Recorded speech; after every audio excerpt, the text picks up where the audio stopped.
Everyone, हम कर रहे हैं बीएड फर्स्ट ईयर का जो हमने सेकंड पेपर स्टार्ट किया हुआ है कंटेम्प्रेरी इंडिया एंड एजुकेशन। तो इसकी हमारी सेकंड यूनिट चल रही है। हमने जो प्रीवियस लेक्चर किया था उसमें हमने टॉपिक स्टार्ट किया था कि educational facilities and incentives provided to scheduled caste and backward classes की जो हमारी अनुसूचित जातियां हैं, जो पिछड़ा वर्ग है, उसके लिए एजुकेशन को लेकर कौन कौन सी सुविधाएं दी जा रही हैं, कौन कौन सी जो प्रोत्साहन है वो दिए जा रहे हैं।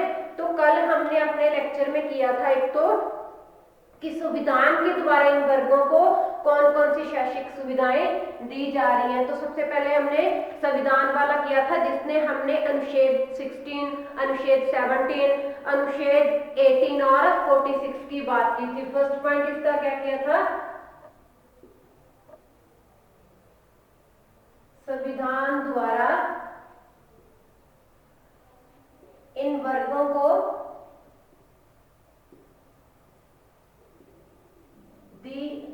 दिए जाने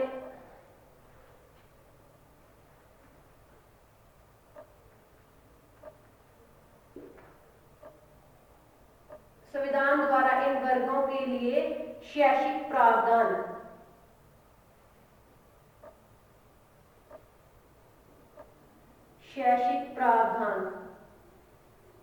तो हमने इसमें अनुच्छेद की बात की थी कि 16, 17, 18 और 46 में उन्हें कौन कौन से जो अवसर है वो दिए गए थे। अगला हमने किया था भारतीय आयोग की सिफारिशें।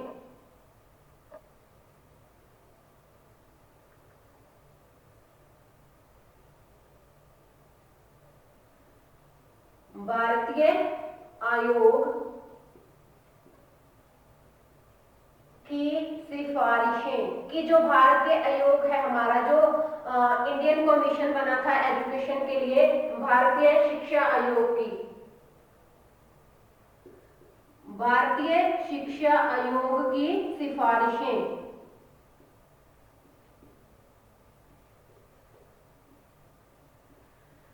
तो ये दोनों जो हमने कर चुके हैं हम प्रीवियस लेक्चर में। आज हम अपना थर्ड पॉइंट शुरू करेंगे कि इसके अलावा और कौन कौन सी जो पॉलिसीज है और कौन कौन सी जो कमीशन बने हैं जिन्होंने एससी कैटेगरी और जो बीसी कैटेगरी के स्टूडेंट हैं उनके लिए एजुकेशन में कुछ खास जो सुविधाएं हैं वो प्रदान की गई हैं। तो आज हम बात करते हैं हमारी नई शिक्षा नीति की सिफारिशें, recommendation made in new education policy, नई शिक्षा नीति की सिफारिशें।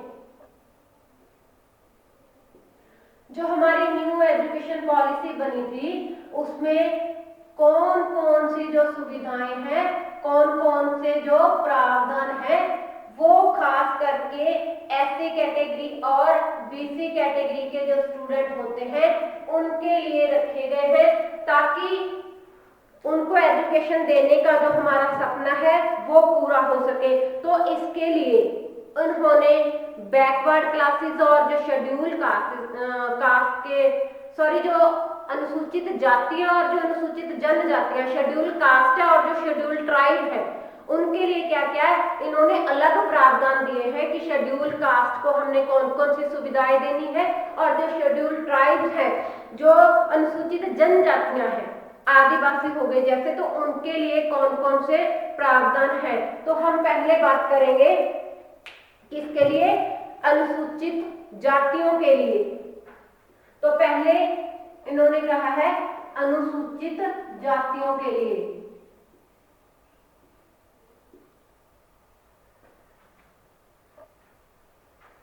फॉर शेड्यूल कास्ट,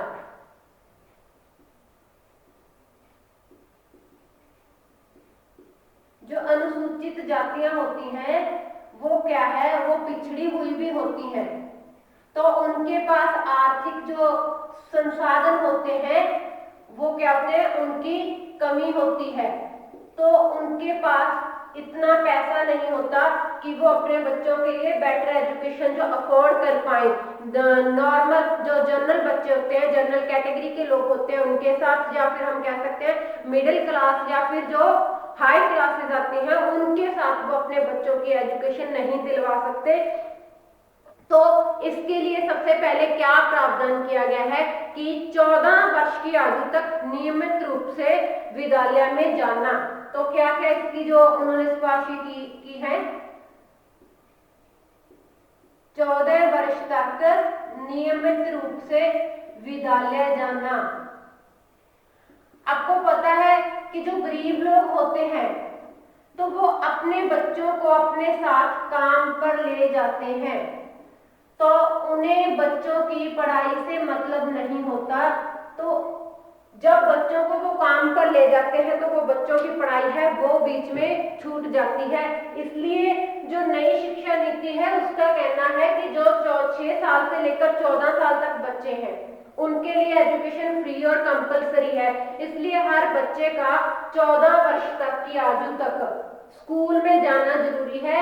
एटलीस्ट वो जो उसकी प्राइमरी एजुकेशन है वो कंप्लीट कर सके। जब उसका बेस बन जाता है एजुकेशन का तो हमें आगे की एजुकेशन देना हमारे लिए इजी हो जाता है। इसलिए कि जो 14 साल तक के बच्चे हैं उन्हें रेगुलर स्कूल में जाना चाहिए और समय समय पर इसको चेक भी करते रहना चाहिए कि वो बच्चे विद्यालय आ रहे हैं या नहीं। अगर नहीं आ रहे तो वो क्यों नहीं आ रहे, तो जो प्रॉब्लम्स हैं तो उन प्रॉब्लम को सॉल्व किया जाना चाहिए। तो इस प्रकार क्या है, जब हम 14 साल की आयु तक बच्चे को स्कूल में रेगुलर रख सकते हैं तो उनकी जो प्राइमरी एजुकेशन है वो कंप्लीट करवा सकते हैं। आगे हम बात करते हैं स्कॉलरशिप की।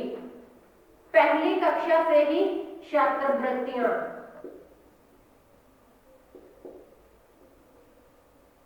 पहली कक्षा से ही छात्रवृत्ति। बहुत सारे लोग ऐसे काम धंधे में होते हैं जैसे जो सफाई कर्मचारी हो गए।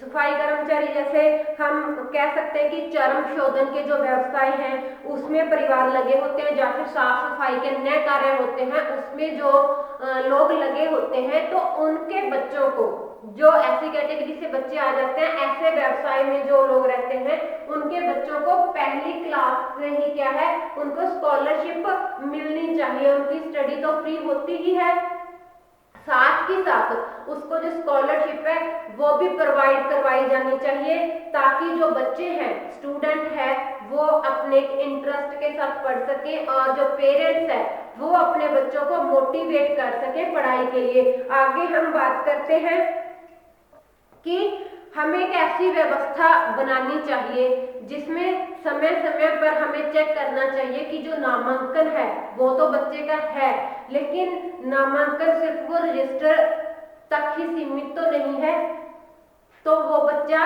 स्कूल भी आना चाहिए। अगर वो स्कूल आ रहा है तो उसको स्कॉलरशिप भी मिलनी चाहिए। आगे हम बात करते हैं इन जातियों से शिक्षकों की नियुक्ति।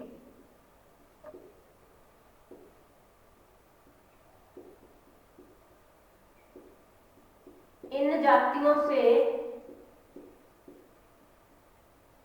शिक्षकों की नियुक्ति। हमें इस बात का भी विशेष ध्यान रखना चाहिए कि जो एससी कैटेगरी है, एससी कास्ट के जो स्टूडेंट हैं, अगर वो पढ़ने में अच्छे हैं तो मतलब उनको एज ए टीचर रोजगार भी प्रोवाइड करवाना चाहिए। हमें इन जो जातियों से जो काबिल बच्चे होते हैं उन्हें क्या है शिक्षक की जो नियुक्ति है वो करवानी चाहिए, ताकि हम जो बाकी बच्चे हैं उनको मोटिवेट कर सके। क्योंकि जब तक हम इनको एजुकेशन देते रहेंगे और इनके रोजगार में इनकी कोई जगह नहीं बनेगी तो जो बाकी बच्चे हैं उनका मन नहीं टिकेगा। मतलब हर एक बच्चा, जो हर एक इंसान है वो सोचता है कि अगर वो पढ़ लिख रहा है तो एटलीस्ट इसको एक अच्छी जॉब मिल जाए। इसलिए अगर हम इन्हीं जाति के स्टूडेंट्स को एज ए टीचर नियुक्त करेंगे तो वो और ज्यादा एफर्ट करेंगे इन जो एससी कैटेगरी के बच्चे हैं उनको पढ़ाने के लिए। आगे हम बात करते हैं छात्रावास की सुविधाएं।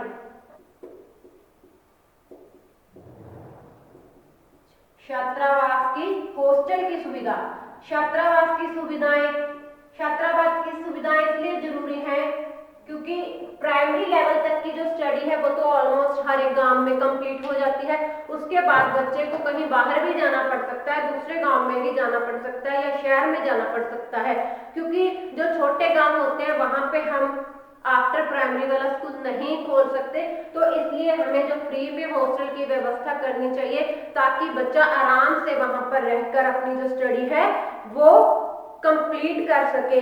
तो आगे हम बात करते हैं अन्य सुविधाओं की, जैसे जो स्कूल भवन हम चूज कर रहे हैं, स्कूल की जगह चूज कर रहे हैं प्रौढ़ शिक्षा केंद्र, क्योंकि जब तक पेरेंट्स एजुकेटेड नहीं होंगे वो क्या है बच्चों की एजुकेशन के बारे में कम सोचेंगे, इसलिए हमें अडल्ट जो एजुकेशन सेंटर है वो भी खोलने जरूरी है एससी कैटेगरी का जो शैक्षिक स्तर है उसको सुधारने के लिए। इसलिए हमें शिक्षा भवन और जो प्रौढ़ शिक्षा केंद्र है उसका जो चयन करते समय, उसका जो स्थान सिलेक्ट करते समय हमें जो लोग हैं उसकी सुविधाओं का भी ध्यान रखना चाहिए कि ये इस तरीके के लोग वहां तक जा पाते हैं या नहीं। आगे हम बात करते हैं सेकंड की कि अनुसूचित जनजातियों के लिए। आगे हम बात करेंगे अनुसूचित जनजातियों के लिए। पहले हमने अनुसूचित जातियों की बात की, अब अनुसूचित जनजातियों की। अनुसूचित जनजातियां जो मतलब आदिवासी होते हैं जो जंगलों में रहते हैं, तो इसके लिए क्या स्पेशल एफर्ट किए जा सकते हैं अनुसूचित जनजातियों के लिए। सबसे पहले हम बात करते हैं आदिवासी क्षेत्र में विद्यालय।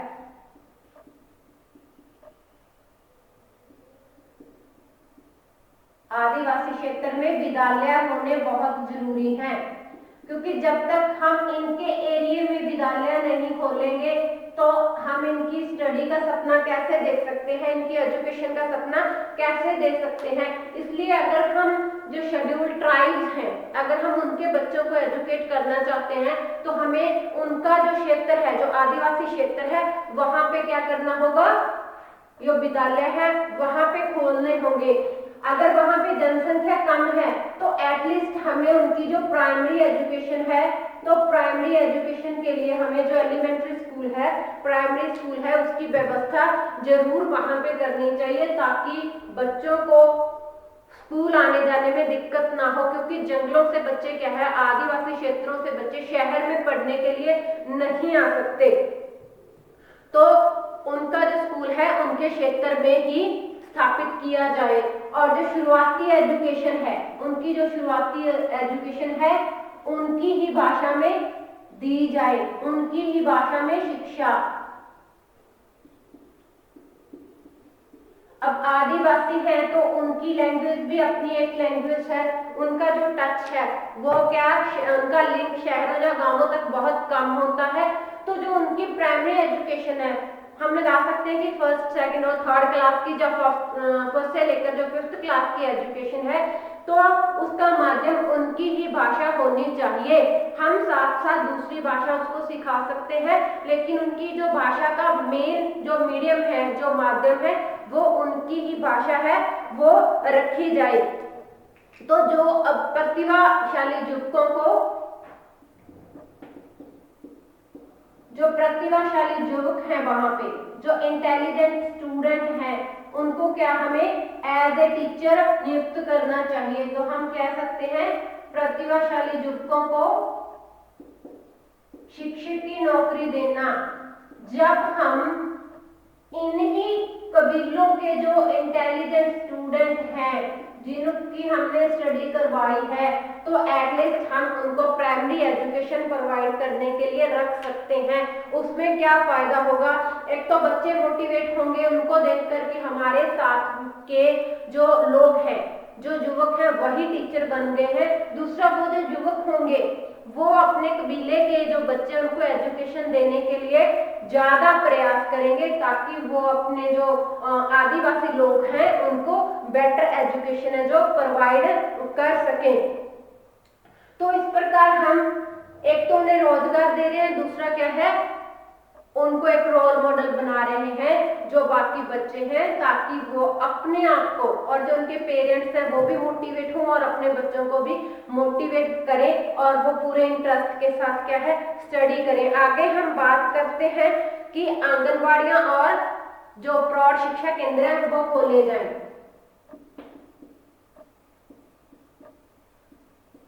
आंगनबाड़ी और प्रौढ़ शिक्षा केंद्र की व्यवस्था।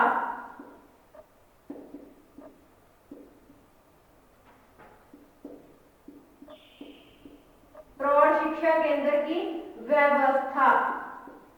अगर हम जो शेड्यूल्ड ट्राइब्स हैं उनका जो सामाजिक और आर्थिक स्तर सुधारना चाहते हैं, शैक्षिक स्तर सुधारना चाहते हैं, तो हमें उनके एरिया में आंगनबाड़ी और जो प्रौढ़ शिक्षा केंद्र है वो भी वहां पे खोलने चाहिए, क्योंकि जो आदिवासी कबीले की लड़कियां हैं उन्हें भी तो एजुकेशन की जरूरत है। आदिवासी समाज में क्या करते हैं वो लोग उनकी लड़कियों की जो मैरिज है वो थोड़ी कम एज में कर देते हैं, तो उनका जो पढ़ाई का सपना है वो अधूरा रहता है।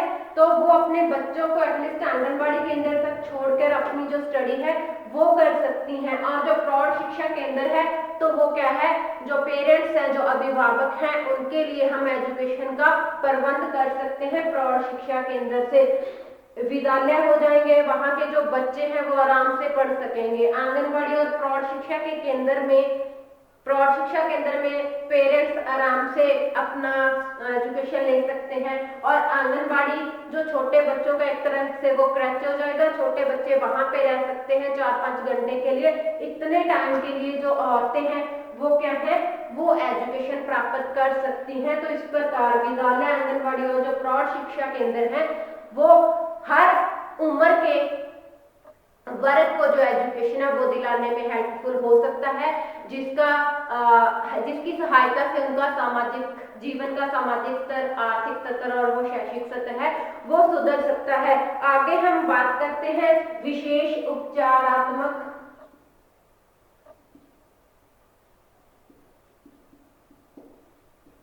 हम बात करेंगे विशेष उपचारात्मक कार्यक्रम की।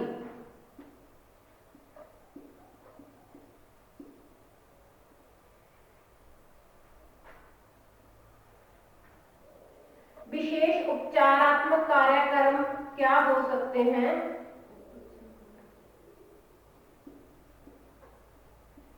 इसमें बच्चों की क्या प्रॉब्लम्स को फेस कर रहे हैं स्कूल आने के लिए, उनका जो प्रॉब्लम्स है, उनकी जो समस्याएं हैं, वो सारी समस्याएं क्या है वो देखी जाएंगी। और उनकी जो समस्याएं हैं वो क्या है, समस्याओं का जो निदान है वो किया जाएगा वहां पे। तो इस प्रकार बहुत सारे जो हम कार्यक्रम है वो चला सकते हैं। तो उनमें बच्चे जो स्कूल आने से कतराते हैं, क्यों कतराते हैं, उनकी जो 14 साल तक की एजुकेशन है, 14 वर्ष की उम्र तक की जो फ्री और कंपलसरी एजुकेशन है वो पूरी करने में हम कहां तक असफल हैं और क्यों असफल हैं। तो इन सब जो समस्याएं हैं उनका निदान करने के लिए ये उपचारात्मक हम कार्यक्रम चला सकते हैं। तो अगर कोई पर्सन दिन में स्टडी नहीं कर सकता, किसी काम काज की वजह से वो दिन को स्कूल में नहीं आ सकता, तो उसके लिए शाम की जो पाठशालाएं हैं वो इस कार्यक्रम के अंतर्गत हम चला सकते हैं। रात्रि की जो पाठ्यक्रम है, पाठशालाएं हैं, हम वो चला सकते हैं। आगे हम बात करते हैं अन्य प्रयास की, कि अन्य कौन कौन से जो प्रयास हैं वो किए जा रहे हैं। तो हम बात करेंगे 3rd नंबर पे अन्य प्रयास के, सॉरी 4th नंबर पे हमारा जो 4th पॉइंट है वो अदर मेजर्स की। अदर मेजर्स कौन कौन से हैं, आदिवासी जो बच्चे हैं उनको शिक्षा देने के लिए। तो हम बात करते हैं 4th पॉइंट पे अन्य जो हमारे कार्यक्रम है या फिर जो अन्य प्रयास है।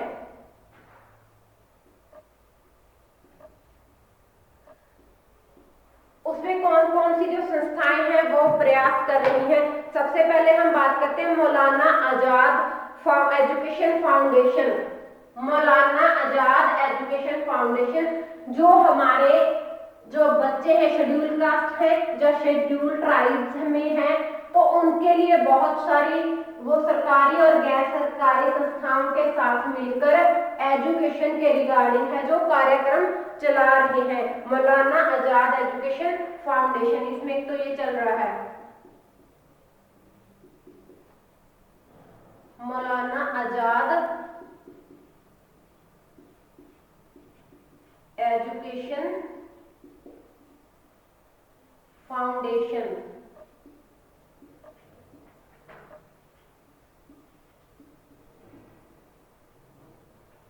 जो मौलाना आजाद फाउंडेशन है, तो अगर हम उसकी बात करें तो ये बहुत सारे जो कार्यक्रम है एजुकेशन को लेकर वो चला रहे हैं, ताकि जो हमारी शेड्यूल कास्ट है, एससी और जो बीसी स्टूडेंट है या एसटी स्टूडेंट हैं, तो उनके रिगार्डिंग ये कार्यक्रम चला रहे हैं। आगे हम बात करते हैं सरकारी और गैर सरकारी संस्थाएं।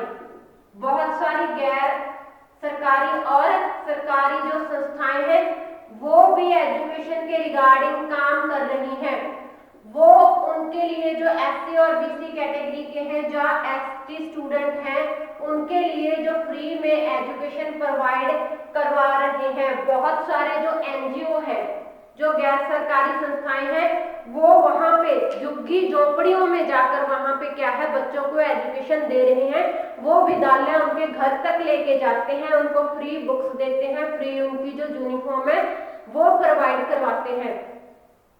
तो इस प्रकार जो गैर सरकारी संस्थाएं हैं वो सरकारी संस्थाओं से भी क्या है ज्यादा प्रयास कर रही हैं, ताकि जो हमारे देश के झुग्गी झोपड़ियों वाले बच्चे हैं, जो एससी कैटेगरी के स्टूडेंट हैं, जो एसटी हैं, शेड्यूल ट्राइब्स हैं, उनके तक भी जो एजुकेशन है, एजुकेशन की जो शिक्षा की रोशनी है वो पहुंचाई जाए। आगे हम बात करते हैं 1932 में ए बी ठक्कर बापा के निर्देशन में 1932 में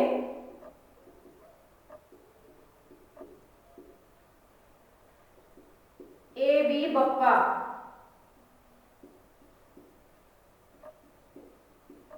जो ए बी बप्पा ठाकुर के उसमें ए बी ठक्कर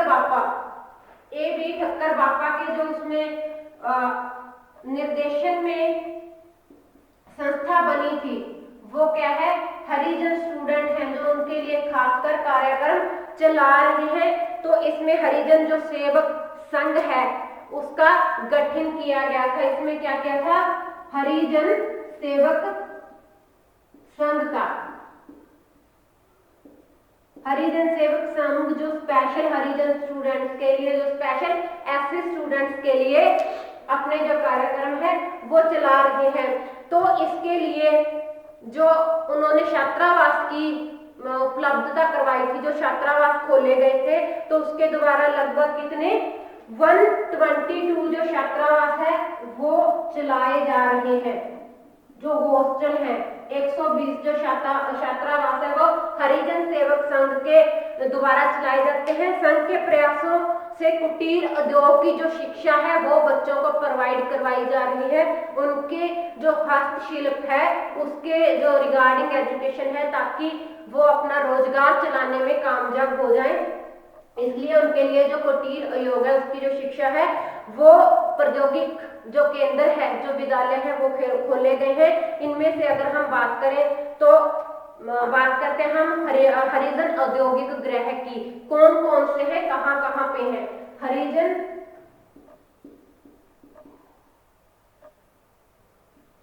औद्योगिक गृह? तो जो औद्योगिक शिक्षा दे रहे हैं, जो कुटीर उद्योग की शिक्षा दे रहे हैं, वो हम कहां कहां पे इन्होंने कहा है। सबसे पहले बात करते हैं हम हरिजन औद्योगिक विद्यालय एवं छात्रावास। हरिजन औद्योगिक विद्यालय एवं छात्रावास, हॉस्टल भी साथ ही साथ क्या है प्रोवाइड करवाया जा रहा है दिल्ली में। तो यह है दिल्ली की बात करते हैं, दिल्ली में उन्होंने औद्योगिक विद्यालय और छात्रावास किया है। तो तथा हरिजन औद्योगिक स्कूल कानपुर कांजीवरम, हरिजन औद्योगिक स्कूल कांजीवरम।